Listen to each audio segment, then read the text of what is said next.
Hi, and welcome to another cheese making tutorial. If this is your first time here, thanks for stopping by. Today I have an easy cheese making recipe I think you're going to enjoy. So come into my kitchen and let me show you how to make Colby cheese at home.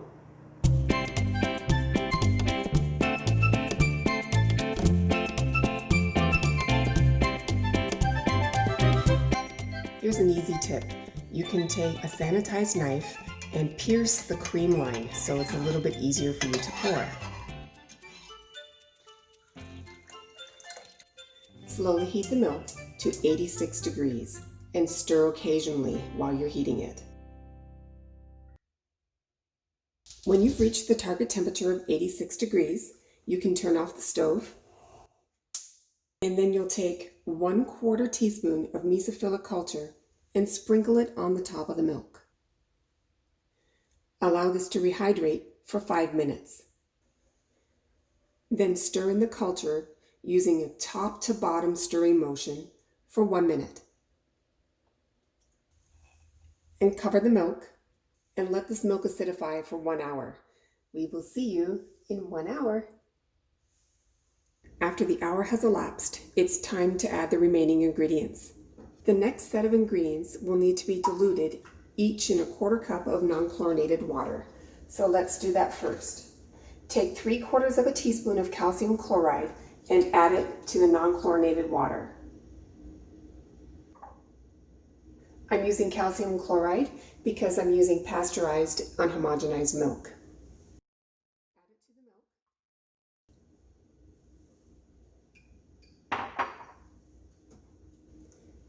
And stir it in with a top and bottom motion for 1 minute. The next step is to add the coloring, and I'm going to use 8 drops of annatto into the non-chlorinated water.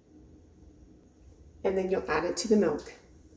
This is an optional step. If you want your cheese to have a little bit of an orange coloring, you can use annatto for that. And stir it into the milk for 1 minute. And now it's time to add the rennet. You'll take 3/4 of a teaspoon of rennet and you'll mix it in and stir for no longer than a minute. If you're wondering where to pick up the calcium chloride, the annatto, and the rennet, I'll put a link to these items in the description box below. Now it's time to let the rennet do its work. We're going to put the lid back on the pot and we'll let this rest for 45 minutes. There's no need to have the stove on. It should be just fine. I did check the temperature. It was right at 86 degrees. If your home is too cool or a little cooler than you expected, you could always put a blanket on top to help insulate it. But that's up to you. We'll see you in 45 minutes.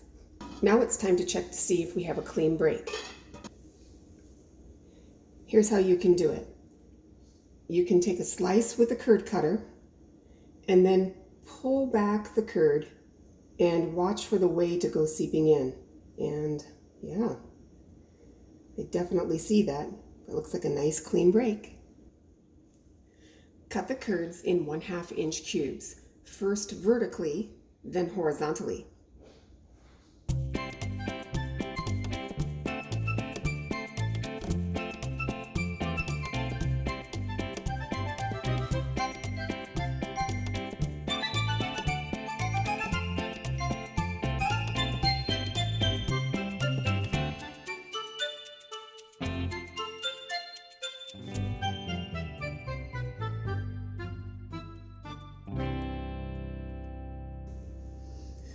All right, now it's time to let these curds heal.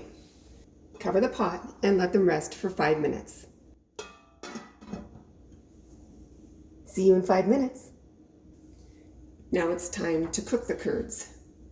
We're going to take this from 86 degrees to 102 degrees over a 35-minute period of time. When you first stir very slowly and very carefully because you don't want to shatter the curds. Use a top and down cheesemaker stirring motion. Nice and easy. Monitor your temperature. You don't want it to rise too quickly, but you do want to be at 102 at the 35-minute mark. Happy stirring! Once the 35-minute stir is complete, your curds should have started to reduce. They'll start to look like this. That's looking great. So you'll remove it from the heat once you've verified that you're at 102 degrees, which I am. And then you're going to stir for another 20 minutes. After the 20-minute stir is complete, your curds should be reduced to the size of small peanuts. They should look a lot like this. Now it's time to wash the curds. So we're going to remove the whey all the way down to the level of the curds. I'm going to use this whey a little bit later and make some whey caramel. I'll put a link to that recipe up in the video.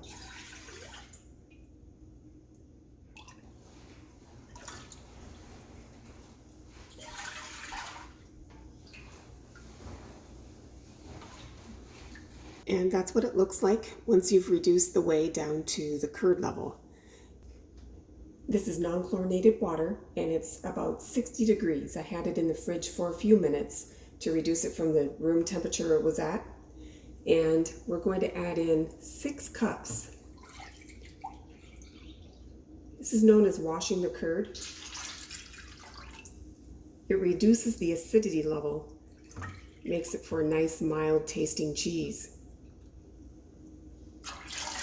And we should be able to reduce the temperature from 102 to about 80 degrees. Between 75 and 80 degrees will suffice. I'm going to give it a quick stir and then I'll test the temperature. I want this to drop from 102 to 80 degrees. Okay, let's test it out. It's right at 80 degrees. And now, just when you thought you were finished stirring, you're going to stir this for another 15 minutes. Happy stirring. And after the last 15-minute stir is complete, you'll take your curds to the sink area and pour them into a fine mesh colander. Let these curds rest in the colander for 15 minutes. We want them to drain well before we move to the next step. Now that the curds are completely drained, you're going to begin to mill the curds with your very clean hands. I sanitized my hands before I started touching the curds. So you're going to break this up into smaller pieces, just like that.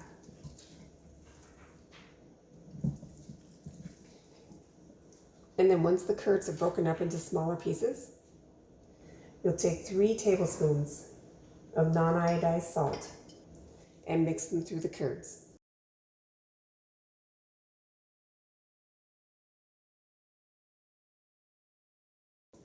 It seems like a lot, but don't worry. A lot of the salt is actually going to drain with the remaining whey when we press it. You may notice that while I'm milling the curds, I've taken off my rings, and that's just to help ensure that I don't have any bacteria trapped between the ring and my finger.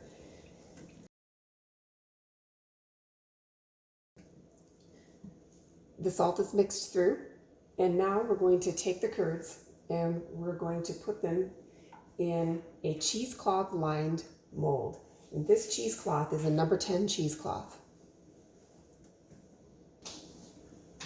And when the basket is full, you'll fold in the cheesecloth so that it's completely covered. Place the follower on top.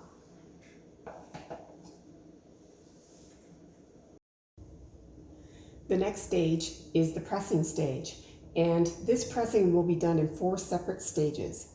The first pressing is 20 pounds for 30 minutes.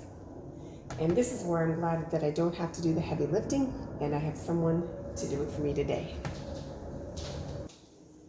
And after the first pressing is complete, you'll remove the followers and remove the cheese from the mold.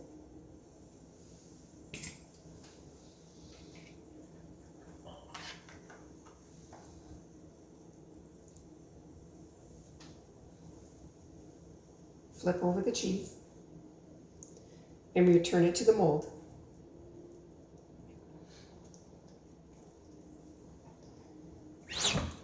followers back on, and we'll prepare for the second stage of pressing.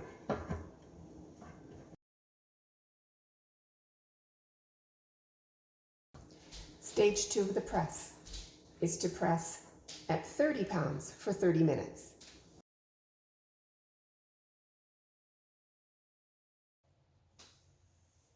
After the 30 minutes at 30 pounds, remove it from the press and the mold.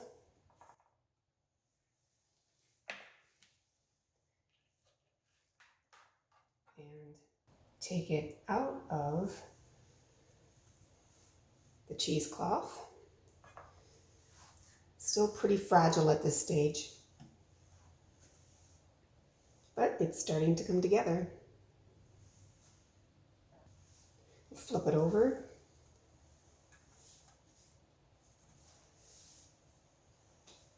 And redress it with a new cheesecloth. I do this because it's just a little bit easier to work with a fresh cheesecloth than a wet one. Okay. And back into the mold it goes.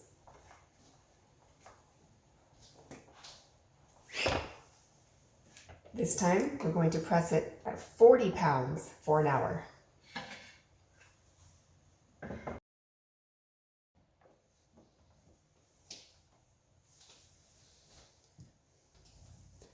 It's awfully nice to have someone do the heavy lifting. Thank you. And now we're on the last press. So we'll remove it from the press and the mold. And we'll flip it one more time. Oh, this is turning out to be a nice cheese. I think this is going to be great.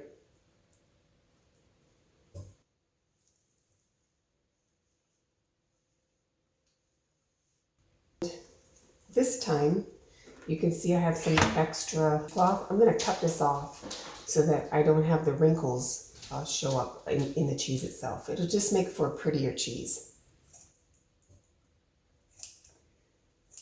And of course, this is sanitized.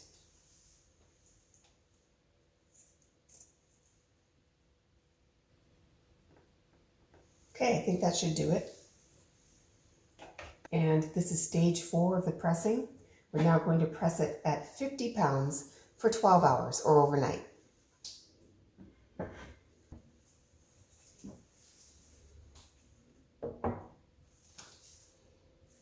It's a beautiful morning and we have a awesome looking Colby cheese after 12 hours at the final 50-pound press. And I have it here on a drying rack. I'm going to dry it for 1 to 2 days until it's dry to the touch. I like to use an umbrella or a kitchen tent to help keep any bugs or maybe kitchen kitties away from this awesome looking cheese. Once it's dry to the touch, you can vac seal the cheese.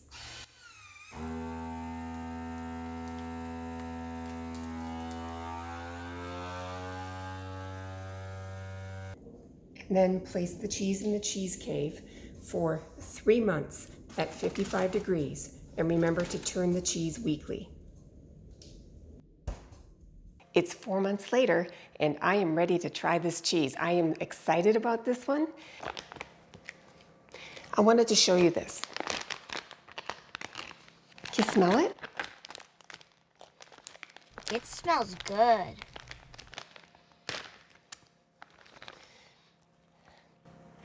Sometimes when a cheese is vac sealed, you can get just a little bit of moisture buildup. And I do see that, not much, but a little bit. It's not a big deal. And sometimes you'll get just, where is it? Like small pieces of mold that grows. See that there? This is easily taken care of.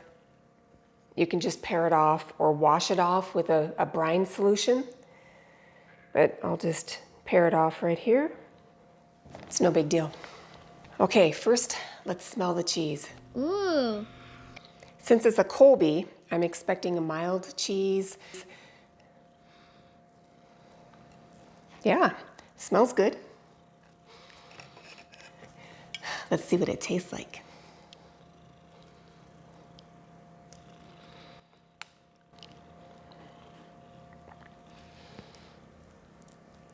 I think YumYum is excited about this one. Are you? Yes. Can I have some? She's patiently waiting for her piece.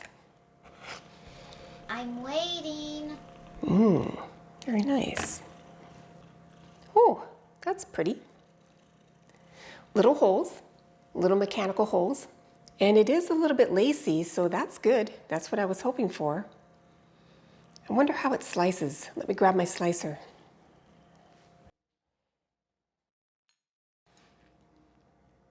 Let's take a look. Oh yeah, very nice.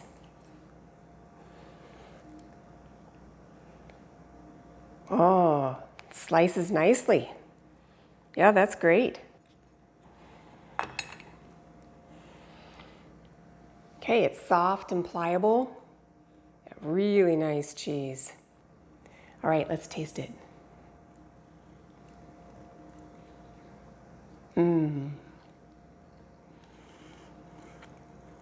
Yes, this is a Colby.